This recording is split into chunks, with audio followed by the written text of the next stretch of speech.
টি-20 বিশ্বকাপে না খেললে কতটা ক্ষতির মুখে পড়তে পারে বাংলাদেশ? ক্রীড়া প্রতিবেদক, ঢাকা। আসন্ন টি-20 বিশ্বকাপে অংশগ্রহণ নিয়ে অনিশ্চয়তা তৈরি হলে বড় ধরনের আর্থিক ও ক্রিকেটীয় ক্ষতির মুখে পড়তে পারে বাংলাদেশ ক্রিকেট বোর্ড ও জাতীয় দল। বিশ্লেষকদের মতে, বিশ্বকাপে না খেললে বাংলাদেশের সম্ভাব্য ক্ষতির অঙ্ক দাঁড়াতে পারে প্রায় ৬০ থেকে ৮৫ কোটি টাকা।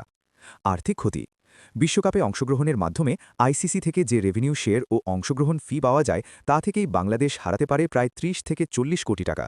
পাশাপাশি স্পন্সর বোনাস, বিজ্ঞাপন ও বিভিন্ন বাণিজ্যিক চুক্তি বাতিল বা স্থগিত হওয়ায় ক্ষতির পরিমাণ আরও ২০ থেকে ২৫ কোটি টাকা পর্যন্ত পৌঁছতে পারে।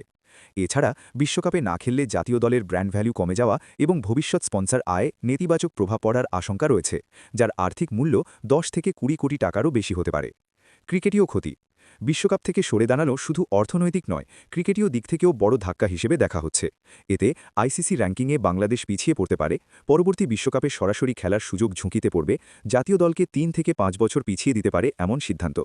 বিশেষজ্ঞদের মতে, তরুণ ক্রিকেটারদের আন্তর্জাতিক মঞ্চে অভিজ্ঞতা অর্জনের বড় সুযোগও হারাবে বাংলাদেশ। কূটনৈতিক ও ইমেজ সংকট: বিশ্বকাপে অংশ না নিলে আন্তর্জাতিক ক্রিকেটে বাংলাদেশের অবস্থান দুর্বল হতে পারে। আইসিসিতে দেশের প্রভাব কমে যাওয়ার পাশাপাশি ভবিষ্যতে বড় আন্তর্জাতিক টুর্নামেন্ট আয়োজনের সুযোগও হ্রাস পেতে পারে। এতে বাংলাদেশের ক্রিকেটীয় ভাবমূর্তি ক্ষতিগ্রস্ত হওয়ার আশঙ্কা রয়েছে।